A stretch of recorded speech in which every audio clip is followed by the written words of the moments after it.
a todos y bienvenidos a Clásicos del Cine. Hoy ya en nuestra novena película, novena edición de este Clásicos del Cine, de estos breves comentarios previos a la emisión de una película clásica. Y hoy vamos a traer una película muy especial, probablemente la primera película en la que aparece el tráfico de drogas. La película además se desarrolla en el ambiente neoyorquino y se titula Port of New York, Puerto de Nueva York. El Puerto de Nueva York como esa vía de entrada, no solo de personas, sino también de narcóticos, como nada más comenzar explica el narrador. La película es pionera en el contrabando, en reflejar el tráfico de drogas en una ciudad portuaria, y así lo hace a través del puerto de Nueva York, en donde la policía y la mafia y las diferentes organizaciones criminales se enfrentan en una guerra sin cuartel. Un ambiente además muy nebuloso, un ambiente nocturno y sobre todo pues en los bajos fondos de esos finales de los años 40 en donde se comenzaba ya a traficar de una manera realmente preocupante y toda esa parte de la aduana que se ve, las diferentes estrategias, las diferentes triquiñuelas en las que algunas de las personas intentaban pasar mercancía, se puede ver, se puede percibir y no era muy alejado de la realidad de aquellos momentos. Con lo cual la película también es un testimonio vivo de esa época ya un tanto pasada, aunque no muy alejada de lo que sigue ocurriendo lamentablemente hoy en día.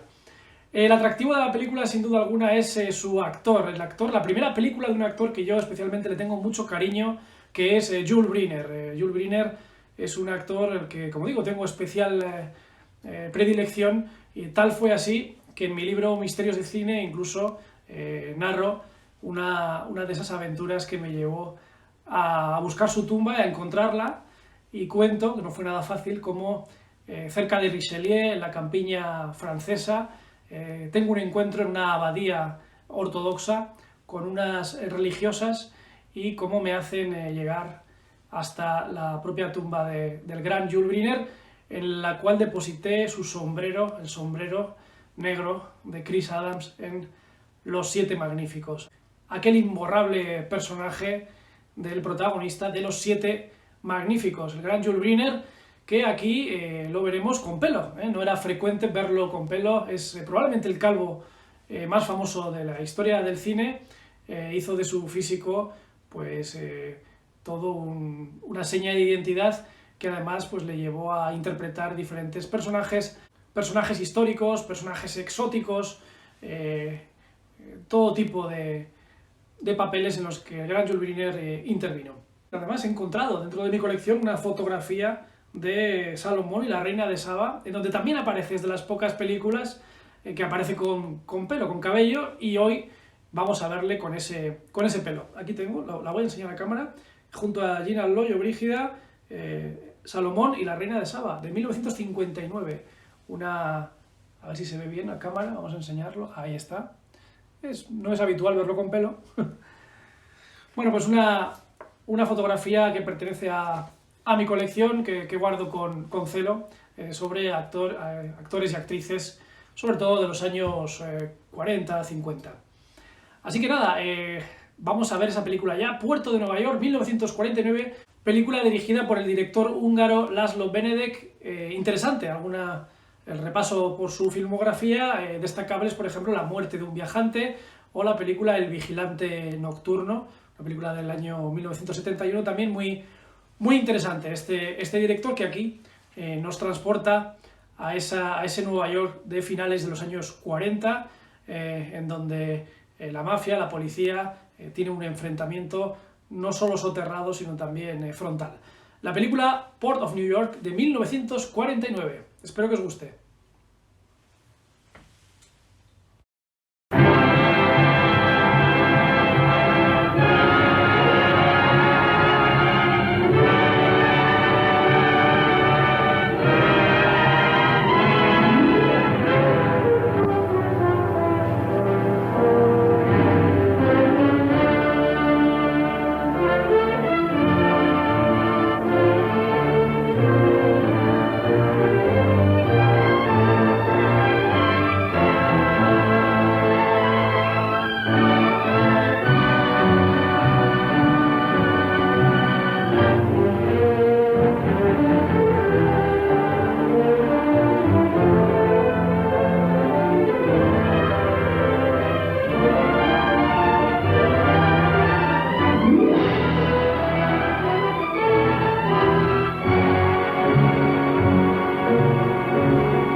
This is the port of New York.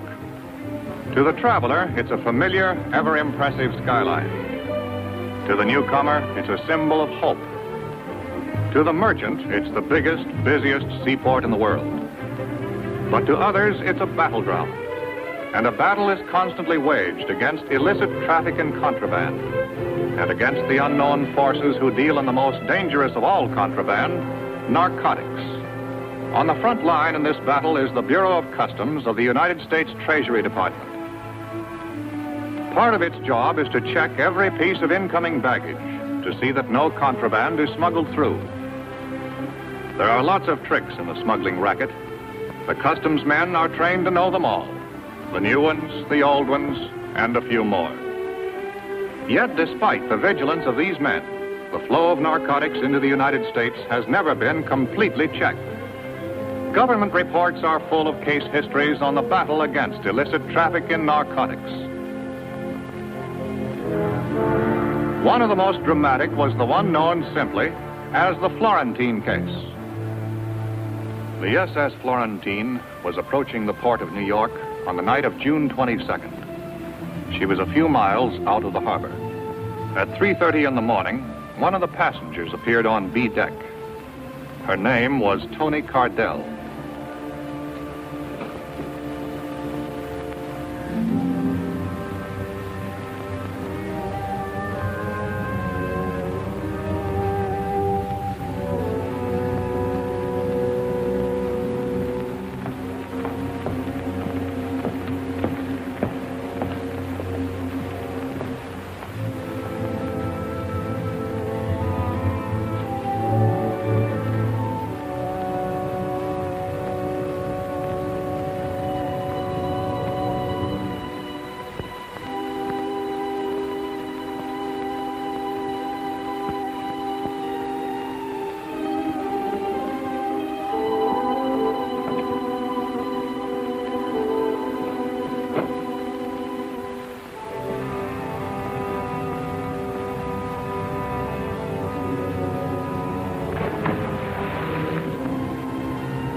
The Florentine docked at 10 that morning. Soon after that, her gangplank was lowered, and her 832 passengers began to disembark. Among them was Tony Cardell. Like all the other passengers, Tony Cardell went through customs inspection. Her baggage was examined. There was nothing irregular in it. Her clearance was a matter of routine.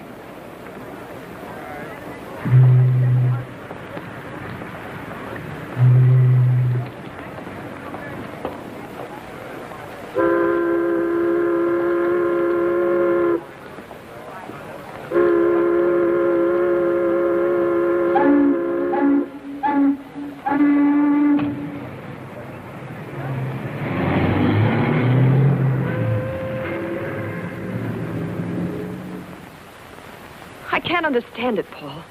There was no reason to kill him. You told me the purser would be taken care of. You didn't say it would be with a knife in his back. Such a repulsive way of putting things, Tony. I also say that you look slightly ridiculous. A woman should never indulge in floor pacing as an emotional outlet. She becomes a foolish spectacle. Now, my dear, sit down and relax. But murder wasn't in the plans, Paul. Or I never would have gone through with it. Why did you have to kill him? Would hardly let him run loose in New York. It would have been only a question of time before they picked him up. A very bad risk. But I'm frightened, Paul. I never thought I'd be mixed up in a murder. But you are now, you know. And what do you wish me to do about it? Take me away, Paul. To Rio, like we planned, or someplace.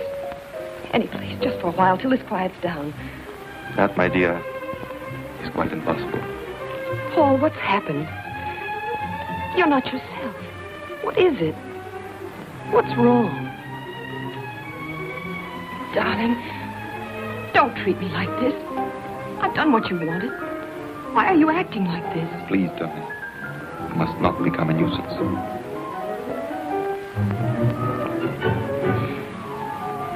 All right, Paul. If you won't take me, give me the money. I'll need at least $25,000. Are you certain that'll be quite enough? You'll never miss it. Florentine's shipment is worth 50 times that. Eventually, yes. It'll be some time before I sell it. But I can't wait. I've got to get away now. I was seen talking to that purser. I danced with him. I had to. They're bound to find out and question me. I'm so frightened I might give the wrong answers. Yes. That's true. You might give the wrong answers. Who's that? No one to alarm you, my dear.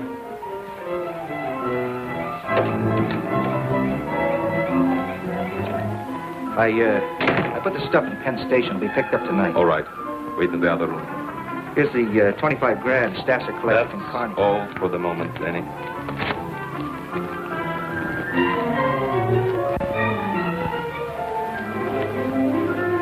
I thought you said you weren't selling yet. This is special. Going to Canada. Need cash. So do I, Paul. I'm unable to give you any more money, Tony. This hysterical attitude of yours, I do not care for at all. You found someone else while I was away, didn't you, Paul? Who is she this time? Some little waitress? Cigarette girl? Kid out of the gutter? You're also developing the irritating habit of not minding your own business. I'm beginning to see you now, Paul. This little whim of yours for building up a poor girl from nothing, it's purely for the pleasure you get out of throwing her back into the trash barrel. You annoy me exceedingly. Please go. I'd give anything to be around to watch your smug arrogance splatter all over the place. The day they finally lock you in a jail cell.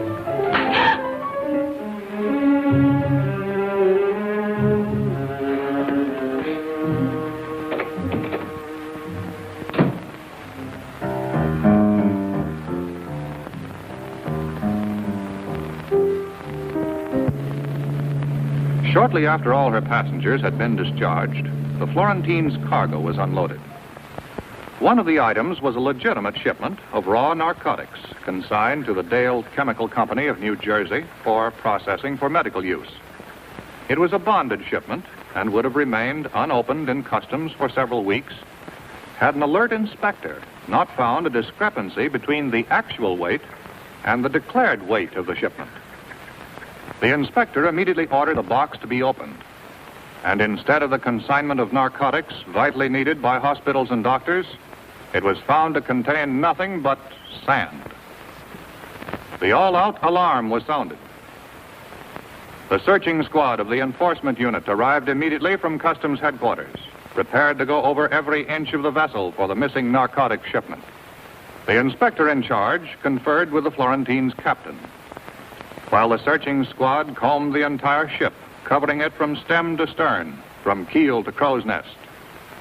On learning that the ship's purser was missing, the inspector notified the supervising customs agent in charge.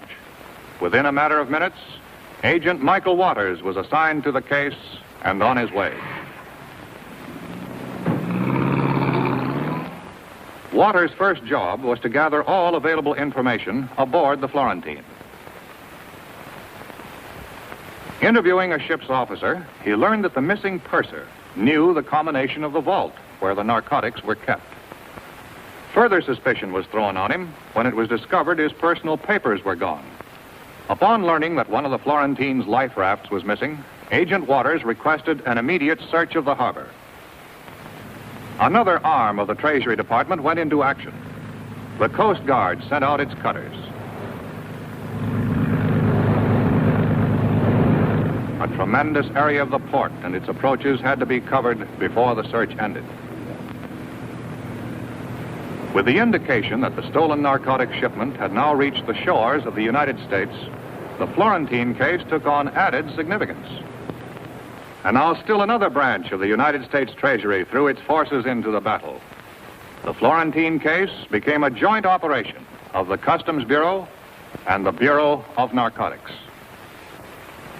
I might have to bring a man from Washington. I have no top agent free to handle a case this size. Well, I may be out of line, sir, but what about Jim Flannery? Flannery just finished a couple of tough ones. I've put him on a desk job. Desk job? Somehow I can't see Jim Flannery sitting behind a desk. It was the only way I could get him to take a little rest. You two worked together before, didn't you? Yes, sir, the Exeter case about 2 years ago. We were a lucky combination on that one. Send in Jim Flannery and Sam Harrison. You feel better now, Waters? Well, I don't mind admitting it, sir. Working with Flannery is a real education. Well, this is a rough one. I hope you can crack it. Well, here's that customs man. Good to see you again, Mickey. Hi, Jim. Long time no see. Where you been hiding? Under a desk. Paper job. Duty for me. What are you up to? Well, Jim, I'm switching assignments on you. You're going on a case. Thanks. The Florentine job? It's a big haul, Jim. I know. I've seen the reports. When they process that raw stuff, they'll have over $1 million worth of dope to spread around. And as soon as they do that, Jim, we're sunk. We've got to grab that stuff before they start peddling it. But before we can grab it, we've got to find it. We've got a job on our hands, Mickey. Well, come in, Sam. Harrison will work with you. Good. Pleasure, Jim. You know Mickey Waters? Oh, sure. Hi, Mick. Hi, Sam. The Florentine case, Sam. Give them a rundown, Waters. Well, no leads except the missing purser. We're no reckon on him. We're checking the passenger list and the crew now. So far, nothing there either. It doesn't give us much to go on. Except the missing purser. You find him and you're in business. Let's get out the local file and give it a shake. I don't think you can crack this one that easily, Jim. Neither do I, sir, but we might find out if the shipment's still in town and if anyone has a line on the purser. Okay, Jim. It's all yours. Good. Now, Sam, let's throw out the biggest dragnet we can. Pick up all informers and pushers. That should give us a lead on this purser. Jim? We're really starting from scratch on this one. Find a guy that looks like 10,000 other guys. Yeah? Yep. But all we're sure of is one thing. He went that away. Somewhere in this towering city, out of all these millions, find one man. Because the package this man took from the SS Florentine wasn't ordinary contraband. In that package was death. That's why a dragnet had to be thrown out over the entire city. In this package were the seeds of destruction, bacteria to start a plague of violence and misery. Men would kill to get it. Men would die to keep it. And those who kept it would destroy themselves with it. That's why time was so important. This pestilence had to be stopped before it could spread. So the manhunt went on, relentlessly, day and night. Then, aboard a drift-collecting barge, the search ended.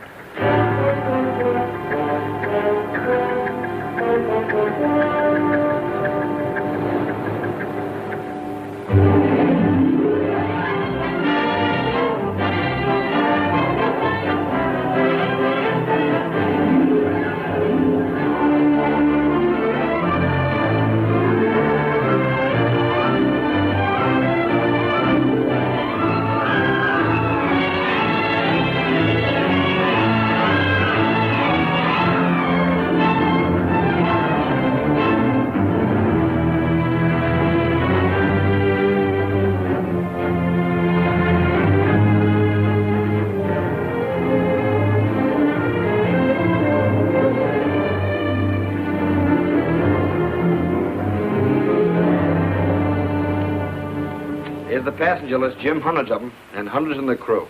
Might be any one of them. And it might be none of them. You've got to keep checking, Mickey. Every one of them is a possibility.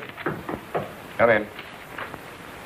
Mr. Flannery, there's a woman on the phone who wants to speak to someone in charge of the Florentine case. Who is she? She wouldn't give her name. She's on, too. Flannery speaking.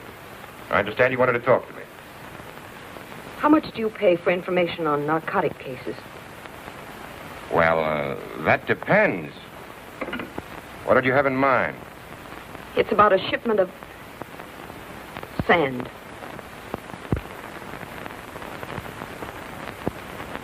The government pays 25% of the legal value of the merchandise recovered. Why don't you come up to the office and... No, that's impossible. You meet me in half an hour. On the elevated platform. Canal Street. I'm wearing a gray dress with white collar and cuffs. And a gray hat.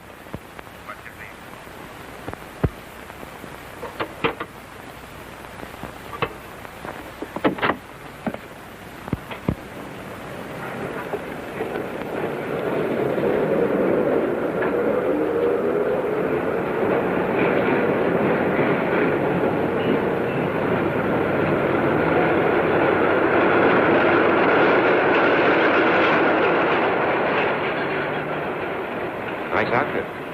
Gray dress, white collar, gray hat. You're... Flannery, and you? That doesn't matter. You said you'd pay for information. That's why I'm here. You were going to tell me about the Florentine ship. Well, I can tell you where to find part of it. Then would I get the money right away? As soon as we have the evidence. You said, part of the ship.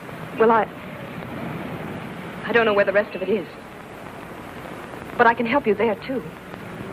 That is, if you... We'll pay for anything we get. Where did you, get your information? Someone I know. That is, there's some people I know who are involved. If I could get the money right away, you said it wouldn't be long. It's up to you. Depends upon how soon we get the evidence. You'll get that tonight. Sometime tonight. Who is this, somebody you know? You'll have to tell us everything. About the rest of the shipment, names, places, everything you know. I'll have to get that. I need a little more time. I'll call you later, at your office. Later this afternoon. If you're afraid of anything, we can give you protection. No. No, I'm not afraid. I'll call you later.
What's the name of the young lady that just came in here, do you know?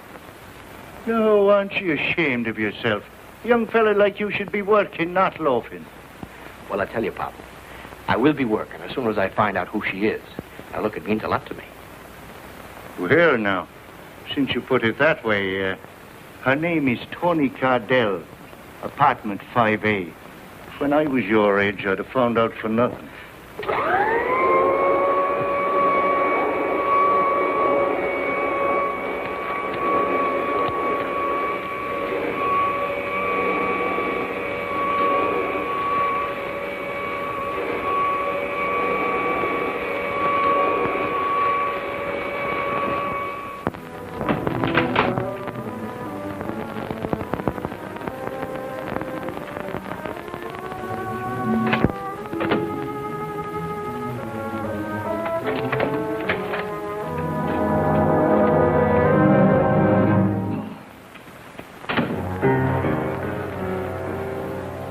so startled, Tony. As if you never expected to see me again. I didn't expect to. But I'm glad you've come, Paul. I've never needed you quite so much. And I didn't mean a word of what I said to you before. Really, I didn't. Terribly sorry for it. So am I. You do forgive me, don't you, darling? Tell me, Tony, come straight home after you left my place. Yes, certainly. Why? Oh, I was just worried that you might have stopped somewhere on the way here. You're not making sense, Paul. It takes 10 minutes to get from my apartment to yours. I phoned for an hour and a half. You weren't home. Well, I stopped for my railroad ticket at the station.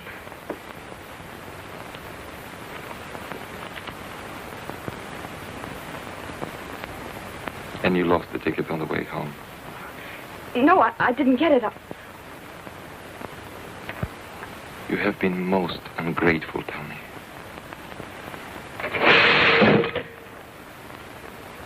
Most ungrateful. I wish you were coming with me, Paul. Tell me, Tony, where are you planning on going? The West Coast. Then anywhere I can get. Come with me, Paul. Let's have it like it was before. Come with me, darling.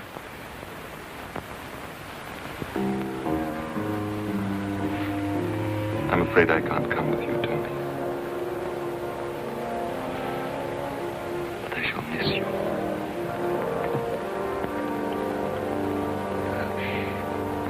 I'm so terribly worried, Paul. I don't know what to do. I'm worried too, Tony. Very worried about you. What do you mean? You're a frightened woman, Tony. Nervous, lying. I'm not lying, Paul. I swear it. You're a bad risk, Tony. A very bad risk.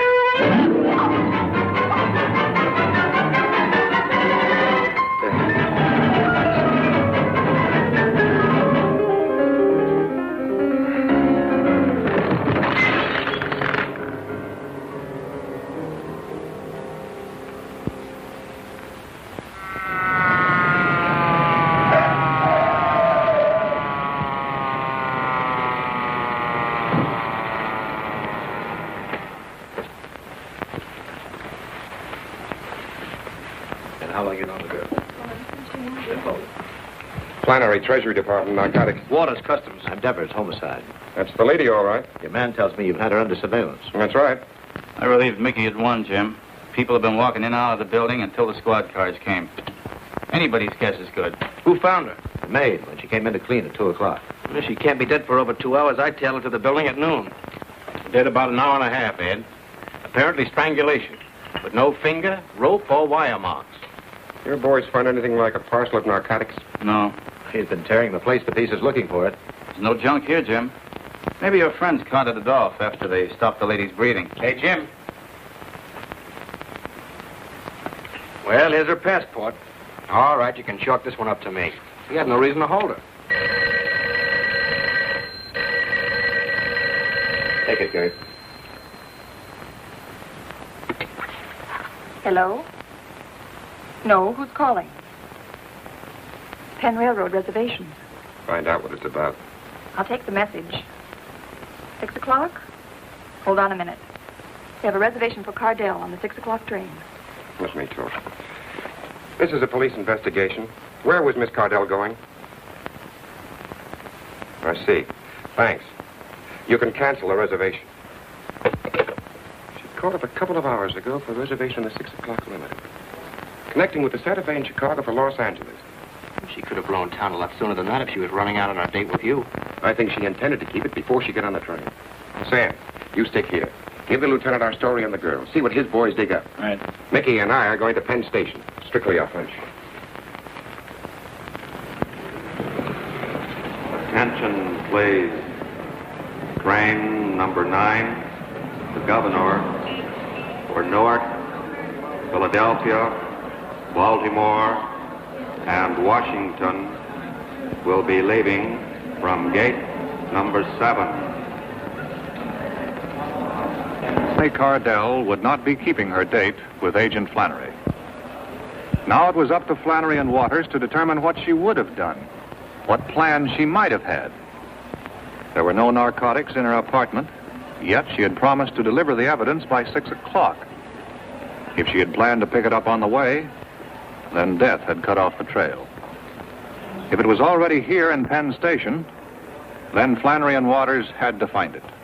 With the help of station detectives and a set of master keys, Flannery and Waters went about the painstaking job of looking for the needle in the haystack. In the vastness of the station, it could be hidden in many places: the baggage room, the cloak rooms, the lockers. Obvious places, but they all had to be searched, for the agents, as well as those in the racket, knew that the obvious place is often the safest one. Row after row of lockers was checked, and any parcel that might possibly contain narcotics had to be opened away from the eyes of the curious in the privacy of the station master's office.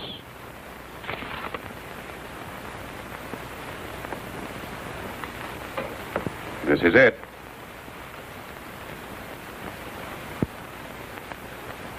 Seems like the pure stuff. Would you get me an envelope, please? No marks on the container, Jim. What are you going to do? Get a sample of this to our lab for a test. This is no peddler's supply. And if it's pure, you can bet it came from the top. Thanks for the use of that master key. But as far as you boys are concerned, this has never been out of the locker. Okay? Right. Attention, please. Sleeping car passengers for the Silver Blazer, train 48 to Pittsburgh and Chicago will find their car locations listed on the bulletin board at gate number 4. Well, we've had the breaks so far, Jim. All we can do now is sit tight and see what happens. Tony Cardell put that package in there herself. Nothing's going to happen. If she knew they used that locker for a delivery depot, we can expect a visitor sooner or later.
Thank you very much. You're a wonderful audience. I'd like to do more, so I will. Here's my favorite character.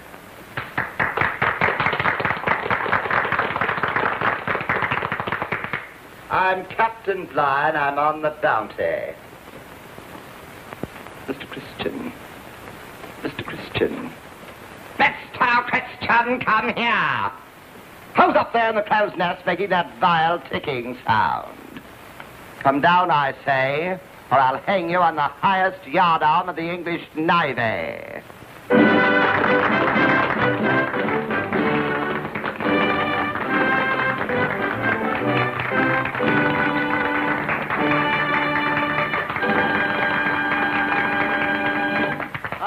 Thank you very much.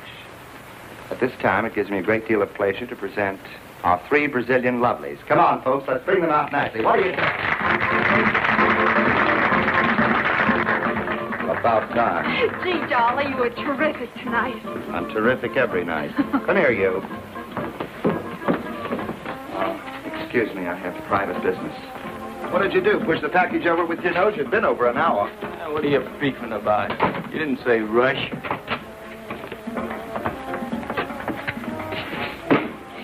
That's no way to handle that hunk of junk.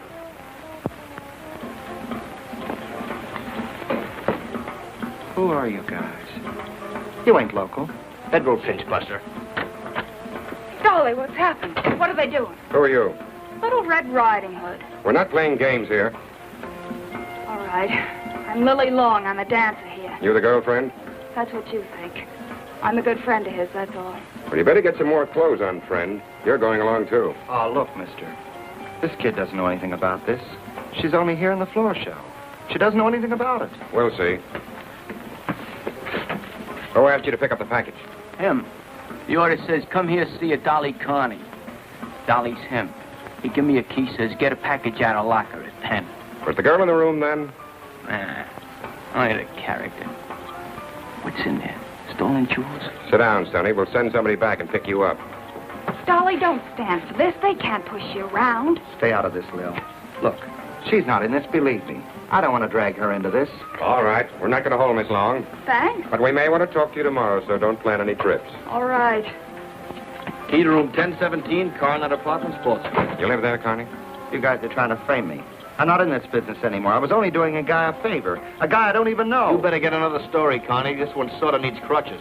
Come on, Connie. We'll have a little chat over at your place while we look it over. You guys got it all wrong. You got it all wrong. I was only doing a guy a favor. Let's go, Dolly. What's the matter, Dolly? Having trouble? All he can handle, Mac. Oh, yeah? I'm Joe Leone. This is my place. I don't like cops busting in here making pinches without warrants. You boys stick to your knitting and stay out of trouble. Are you going to move that or am I? You can't push me out like this. I got no right.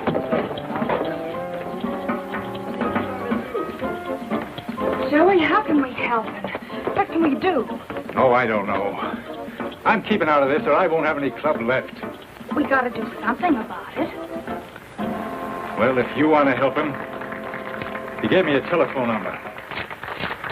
Said you can call it. What are you doing to my stuff? Stop it, I say. Stop it. Stop it. I'll sue you. All right, Connie. Let's go back to the very beginning and start all over again. 2 things we want to know. Who were you buying for? And who did you buy it from? You got it all wrong. So help me. You got it all wrong. Go on. Put us right on it. Well, this is how it was.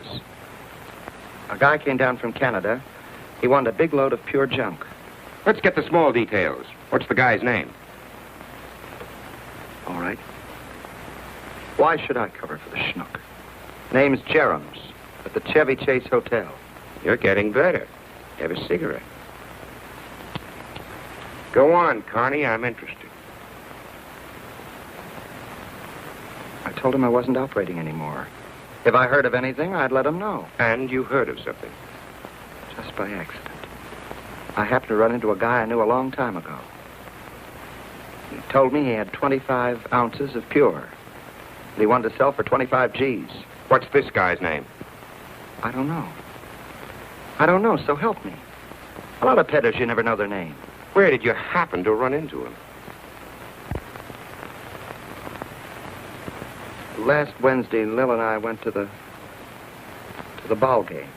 Somehow I don't see you at the ball game, Connie. Try again. Why not? I'm nuts about ball games. Are you?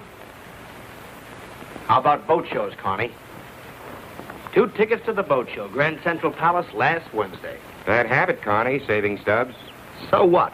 So I went to the boat show. So what? So what? So you met your Mr. No-Name there. Yeah. But why at the boat show? Because I wanted to buy myself a yacht.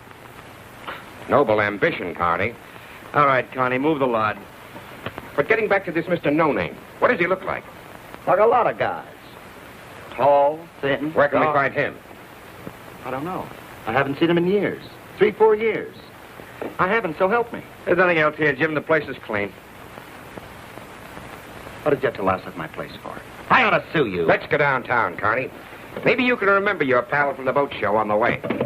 How can I remember? I never saw him. I tell you, I never saw him. I don't even know his name. Look, guys, the guy you want for Canuck, Jerems, I'll be a witness against him. Anything you We'll say. pick him up, Dolly. But the guy we want most is your pal from the boat show. Maybe you can remember his name down in my office.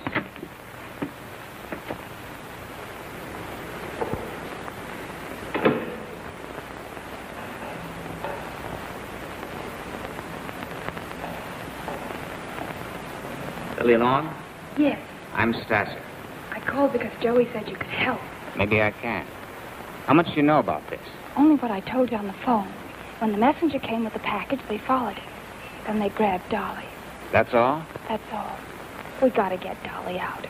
You said there was someone... There is. Have you seen him? Will he bail him out? I'll take you to him. Come along.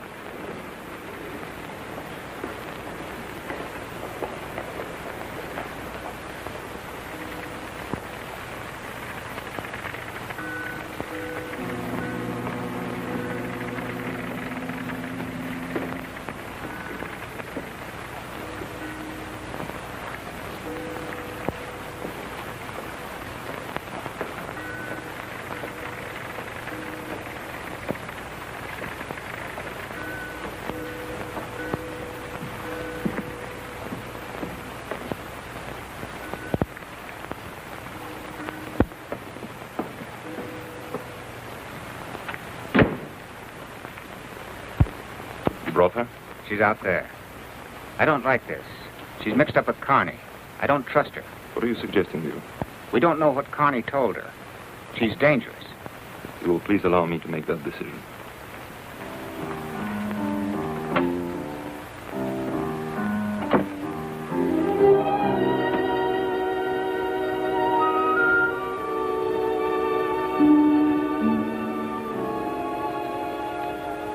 I'm Lily Long. Sorry to keep you waiting, Miss Long.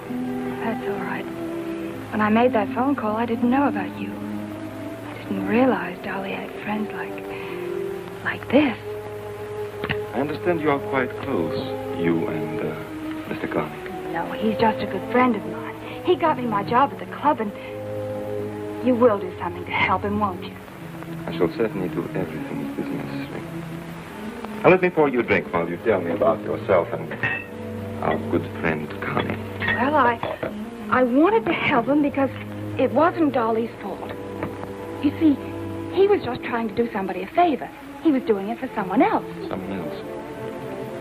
If you could give me some idea who it might be. I only wish I knew. You have no idea. If we could get Dolly out of jail, I might be able to make him tell me. I see. Won't you do something to help? He can't stay in jail. He can't take it. You can't?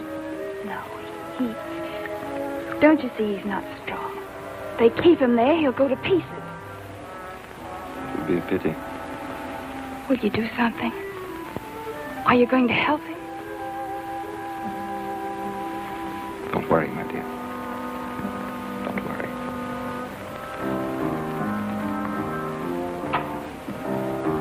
Leo, arrange for bail. We must get this Carney out as soon as possible. What about the girl? Harmless. Our concern is with your friend Carney.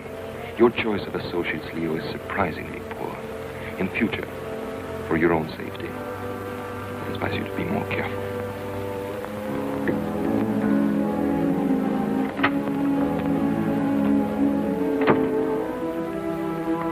Well, we're doing everything we can for your friend Carney.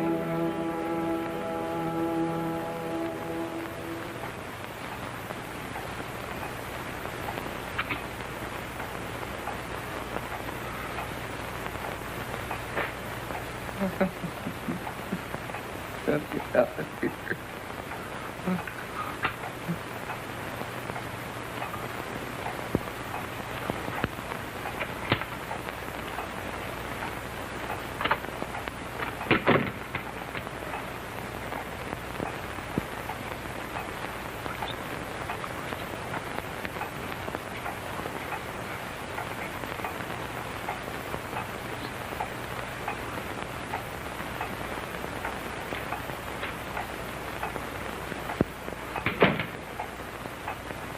Picked up the Canadian. He denies everything. He's lying. But we can't prove anything on him. That makes you the pigeon, Dolly. It's a tough rap, Dolly. And it's all yours. He's lying. I'm not going to take the rap for anyone. Why should you, Dolly? We want the guy you got the stuff from. Who is he, Dolly? You got to let me out of here. I need help. I got to get out of here. You can't do this to me. We're not doing it. We want the man at the head of this operation. If you happen to be in the way, it's too bad.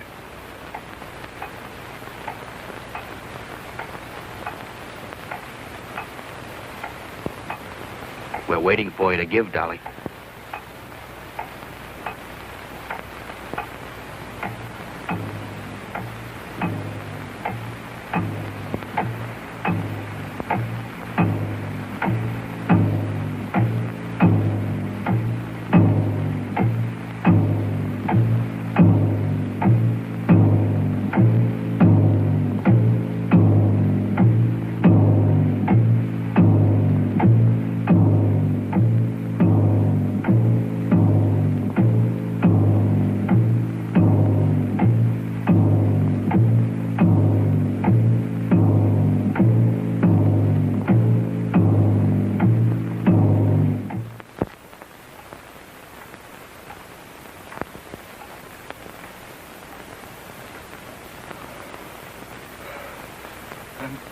Burning up.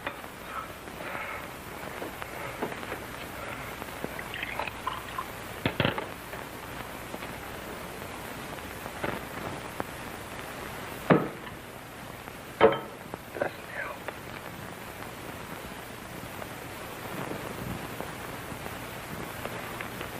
Say something. Say something. Will you? We've had our say, Dolly. The rest is up to you now.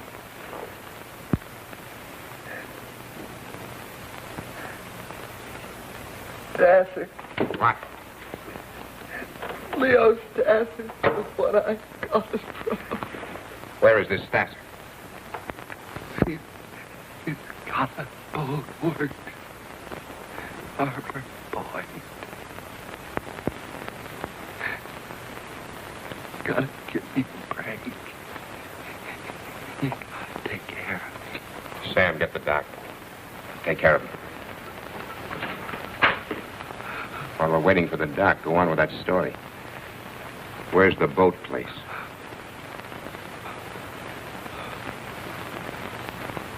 Marine Row. Half Mile. Harbor Point.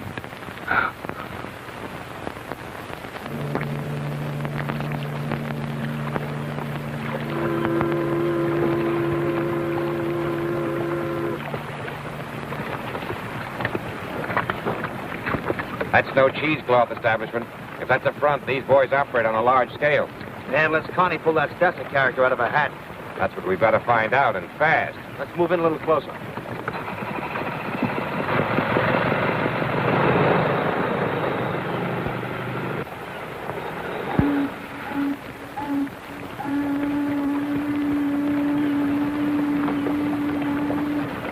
Hey, Jim, take a look at that sign.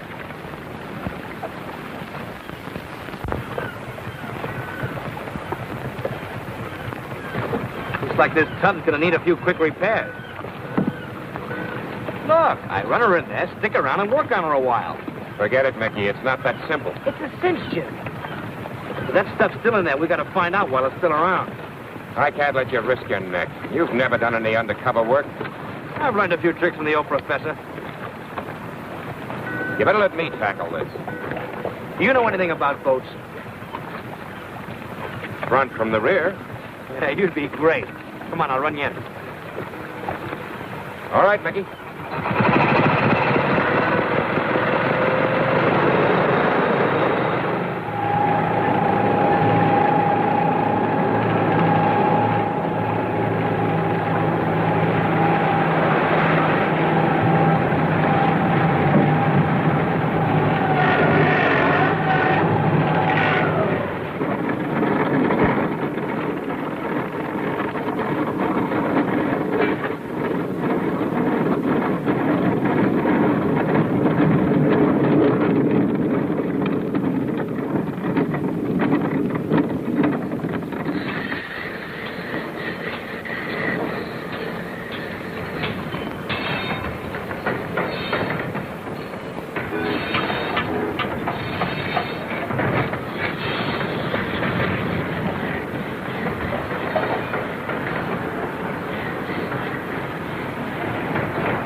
The high brass? That's the boss, Mr. Sasser. Sasser, eh?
Boss, aren't you, fella?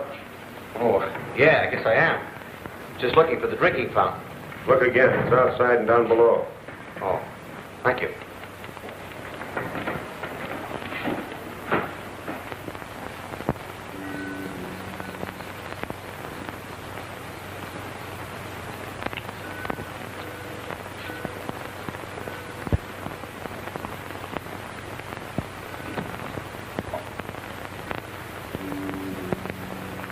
He's good for an hour now.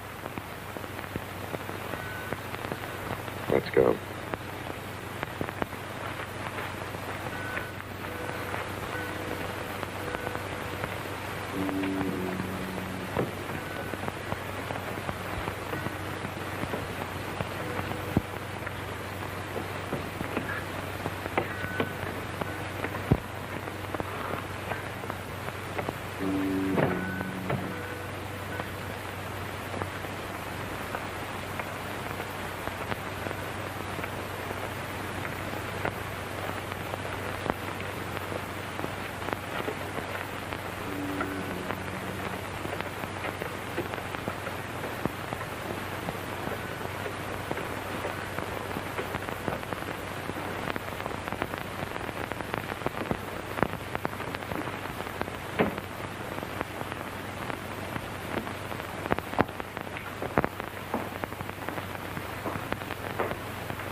Pop in the shop and supply room down below.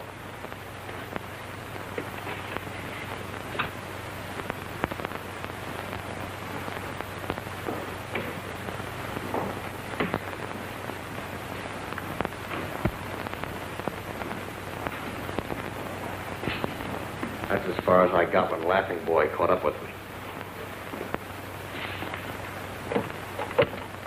Hold this.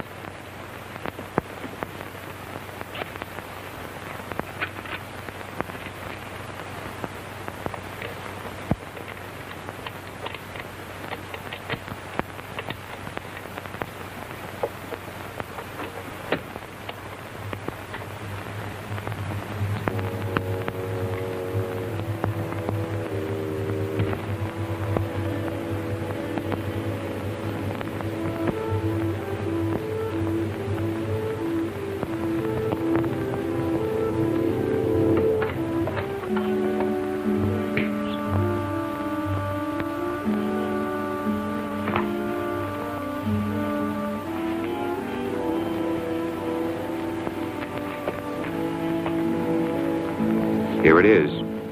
All the equipment you need for cutting the pure junk. These boys are sure of themselves. They do their processing right here. I guess Connie was on the level. Mr. Stasser is in the dope racket, all right.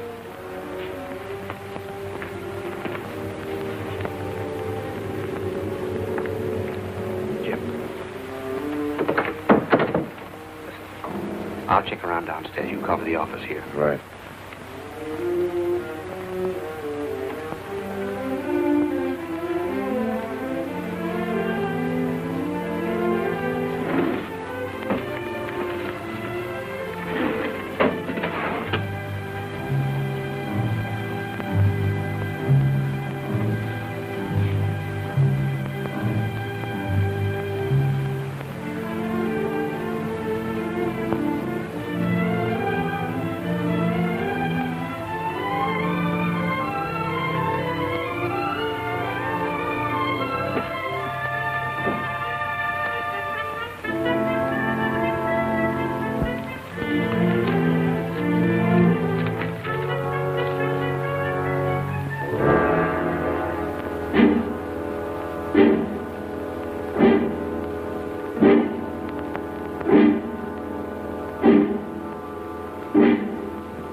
What are you doing here? You heard him. What are you doing here? I got a boat here. Just looking for parts. You're a liar. Come on, let's have it. Okay, I'll tell you. I'm down here from Canada. I got fouled up in a deal. It was Dolly Connie. Connie, huh? Go on. What about him? I put up 25 grand to him. Got no stuff. He told me you guys operated out of here. Keep talking. Well, I figured I could grab a bundle of your stuff. You dirty fiend! Hang on to him. Come on, let's look around. Maybe he brought some friends.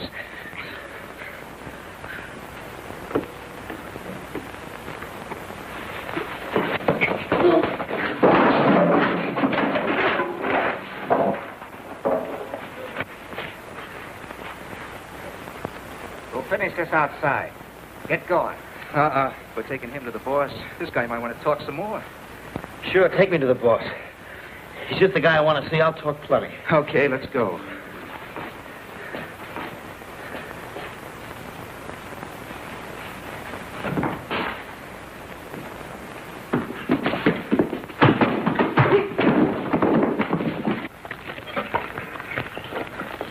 The boss is going to wonder just how many pals Connie's got, how much he's told them.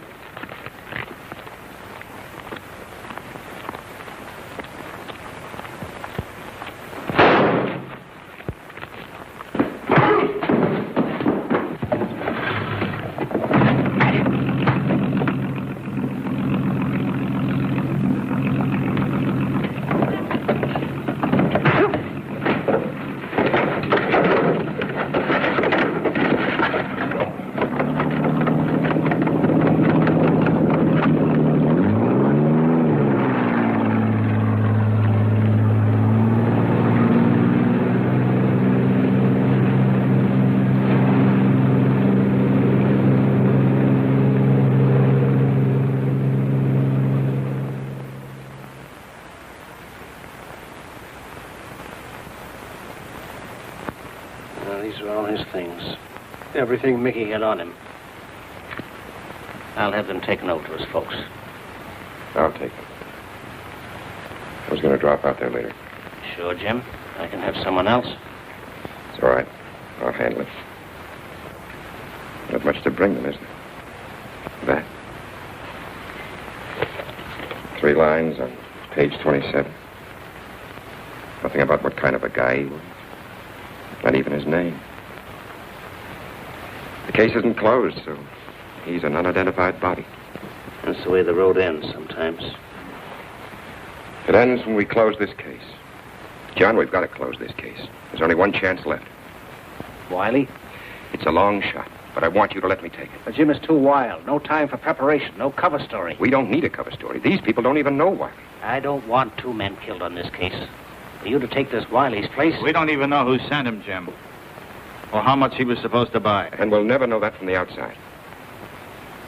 We could nab Stasser and take a chance on finding the stuff. There are hundreds of Stassers. Grab him and another one pops up. We want the man at the top. Oh, sure. How do we know Wiley was going to deal with the top? If I'm Wiley, they'll deal the way I want them to deal. Jim, there's no time. All we know is Wiley's on his way here by plane. You could never... John, there's $1 million worth of dope involved here. 1/10 of that is enough to start a dozen crime waves. Get more guys killed. More guys like... We've got to stop that. You've got to let me pull Wiley off that plane.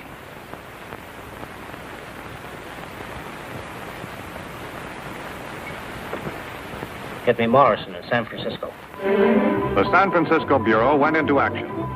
If a man named Wiley made plans to leave, they would know about it. Notify all airlines and travel agencies to be on lookout for a man named Wiley. Expected to book passengers. Every clerk in every office was on the alert. Every ticket purchased was under close scrutiny.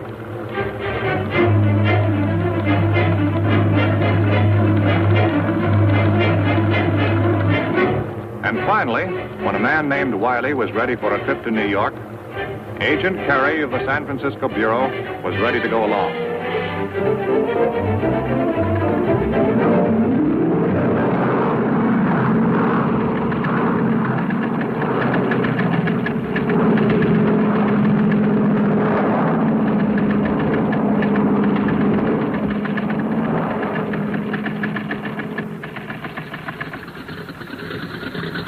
The Chicago stopover was the break the narcotics agents needed. As soon as Wiley stepped off the plane, and before he could communicate with anyone, He walked, unsuspecting, into the custody of the authorities, and he was quietly removed to the seclusion of one of the offices. Okay, Wiley, we know everything about you. You're on your way to New York to buy up the Florentine shipment. You can make it easy for yourself if you open up to us. No idea what you're talking about. I'm on a vacation. You have no idea how long a vacation, brother. I'm giving you a chance to shorten it. You're wasting your time and mine, too. The plane leaves in a few minutes. This is the end of the line for you, Wiley. Let's have some conversation. No comment. How are you boys doing back here? Just his clothes in the bag and a lot of phony papers. No money? No. These were supposed to be cash. Routine cards in the wallet, except for this. The bird on the right is Al Yoxie.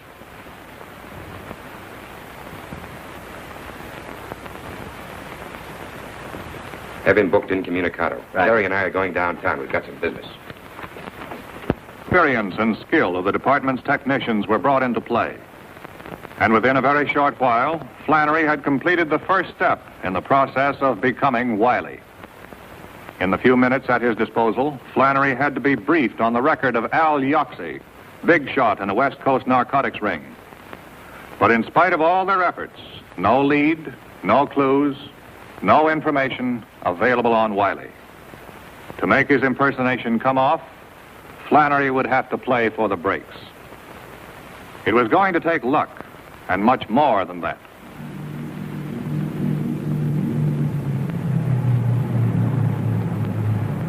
Later that afternoon, when Flannery arrived at LaGuardia Field in New York, it was a man named Wiley who walked into the airport building.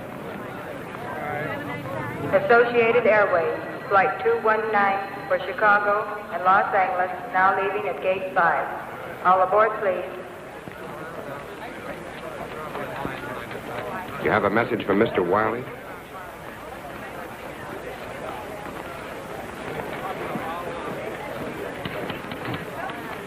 Associated Airways, Flight 19 for Los Angeles, now leaving at Gate 5. All aboard, please.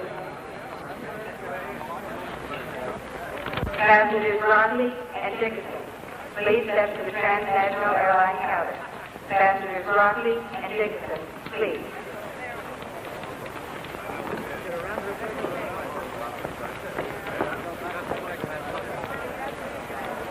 Flight 127 from Hawaii, San Francisco, and Los Angeles, now arriving at Gate 7.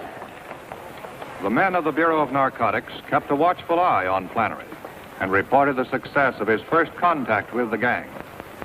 Supervising Agent Meredith and his men could only stand by and wait to see if Flannery could find his way, his identity undetected, to the missing shipment from the SS Florentine and signal them to close in. Until then, Flannery would have to face the risks of his dangerous impersonation alone. Yes? What? When? Why the blazes didn't they check with us before they released him? Dolly Carney was released this morning. He's liable to go straight to Stassa. If he sees Jim, it's all over.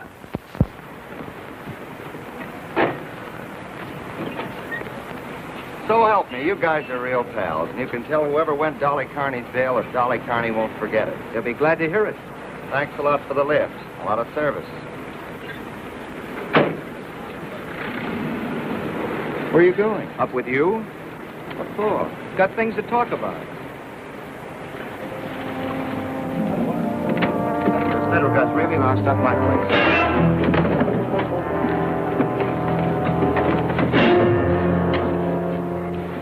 How much of your guts did you spill in the can, Blabbermouth? I didn't tell him anything, Leo. So help me. Somebody else must have fingered you, not me. You're the pal who bailed me out. He said it was a friend. He didn't say who, but I guessed it was you. How much did you tell the cops? As much as you told the Canadian? I didn't tell the cops anything, Leo. What's with the Canadian?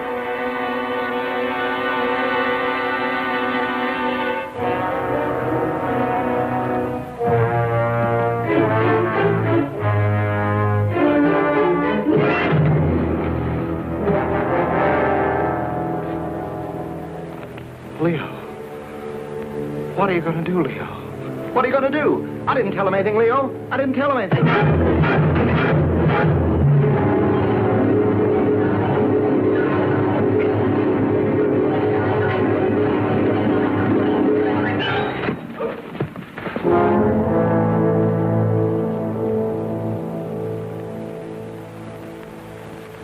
Suicide? Oh, no. No, you must be wrong. I see. It can't be.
I'm Stasia.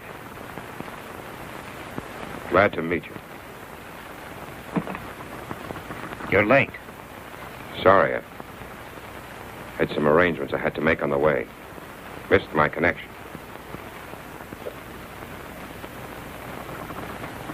Al Yaxi sends his regards.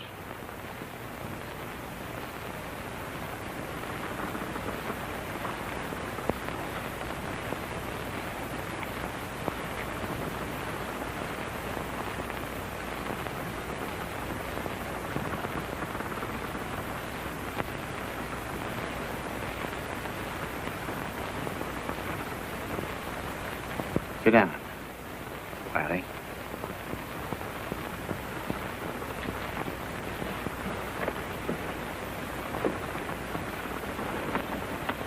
We can do business now.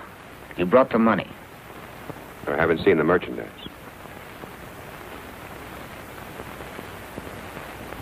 I have my orders. I'm not buying air.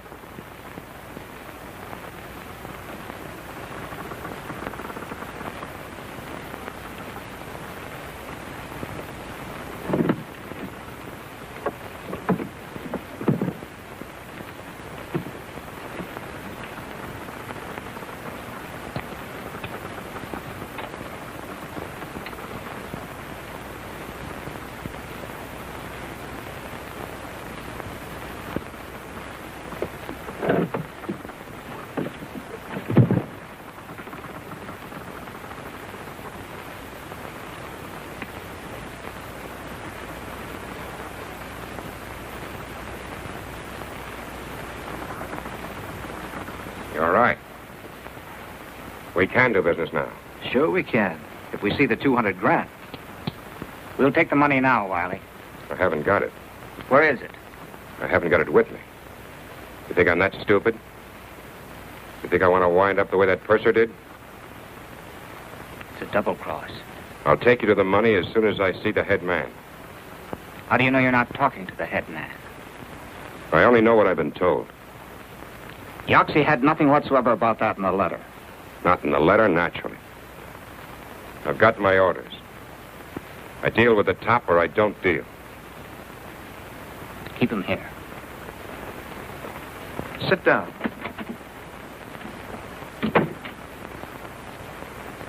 And in the headquarters of the enforcement unit, the men of the Bureau waited for the prearranged signal from Flannery. Until it came, they could do nothing. Yet they knew that his situation must be growing more dangerous with every passing moment.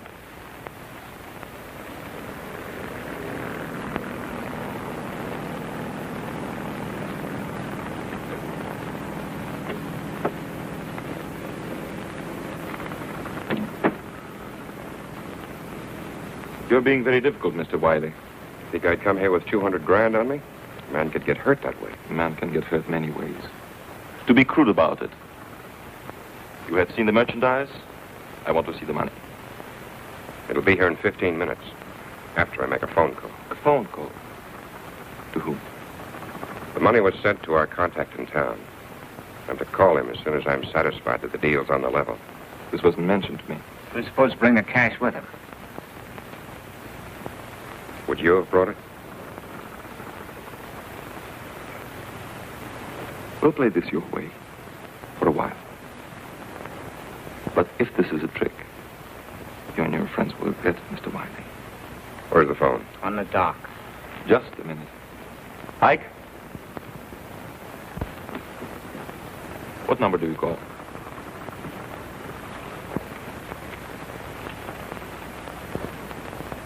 Call this number. Tell them to send the money in a box by uniformed messenger to the Brooklyn Municipal Pier. We'll be there in 40 minutes. Brooklyn Municipal Pier, 40 minutes. Why not have it brought here? A public pier is the most unlikely place for strong arm tactics. You guys got sore because we were so cautious.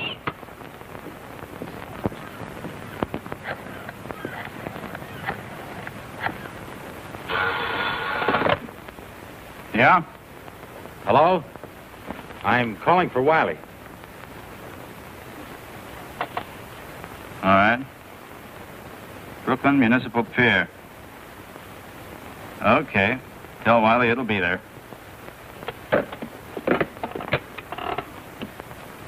I just got a message from Flannery. Brooklyn Municipal Pier, 40 minutes. Okay, Sam. Let's get started.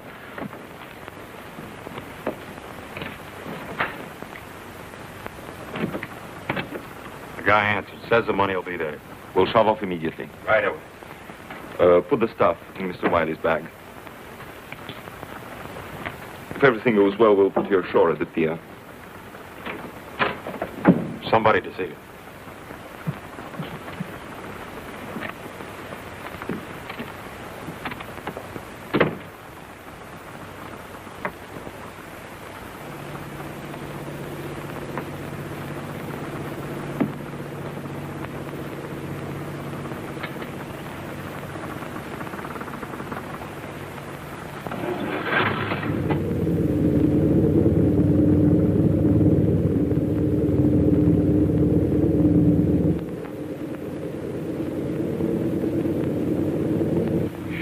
I will take up the matter in due course and, Oh, well, Little Red Riding Hood.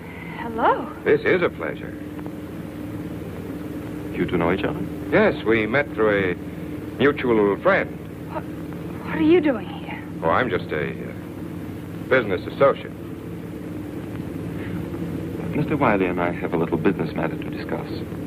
Do you mind? It won't be a moment.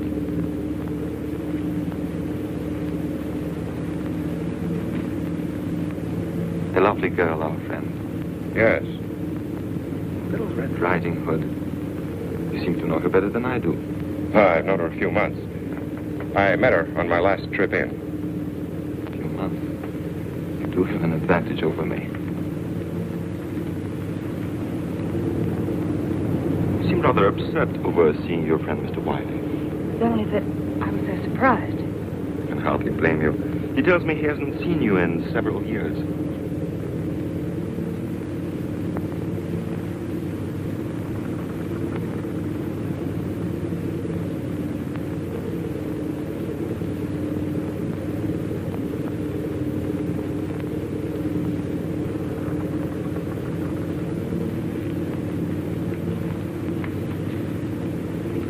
I'll join you in a minute, Mr. Wiley.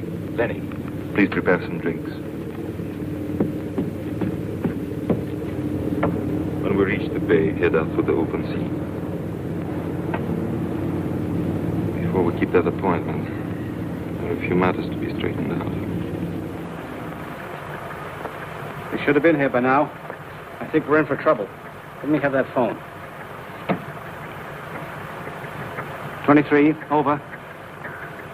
Meredith speaking. The yacht hasn't shown. Call Coast Guard and request an immediate search.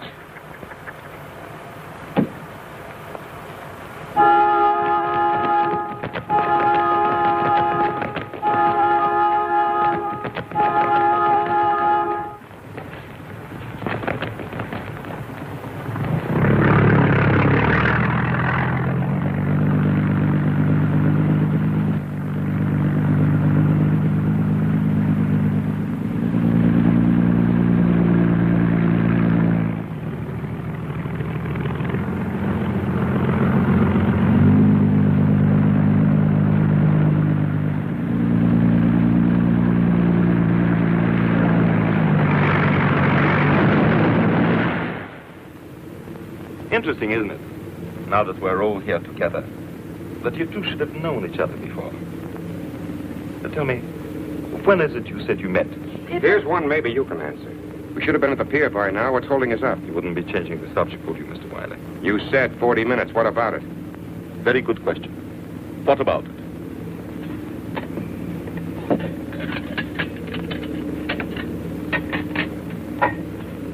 Don't seem to be enjoying our cruise, my dear.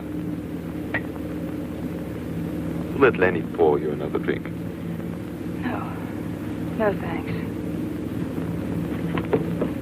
There's searchlights out there, coming up behind us. Lenny, take the girl out of the way. The stateroom. Come on. Why? What are you doing? Let go of me. Don't be stupid. It's for your own safety. My own safety? This is Dolly's ring. You killed him. You're murderers. Take her away. And you, Mr. Wiley, or whatever your name is, if you hadn't arrested Dolly, they never would have killed him. Arrested him?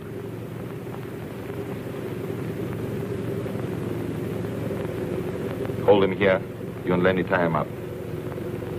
Mr. Wiley is leaving the boat.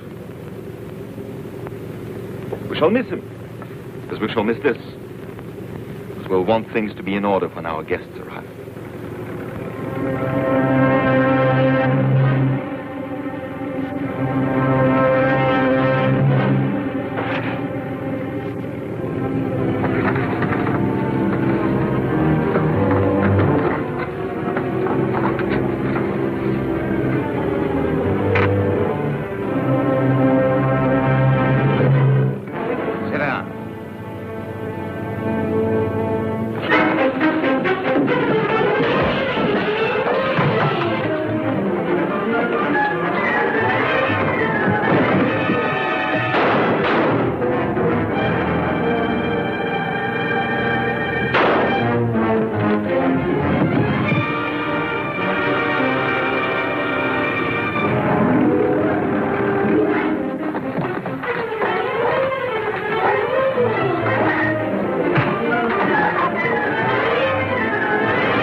With the capture of its top man, the smuggling ring was smashed.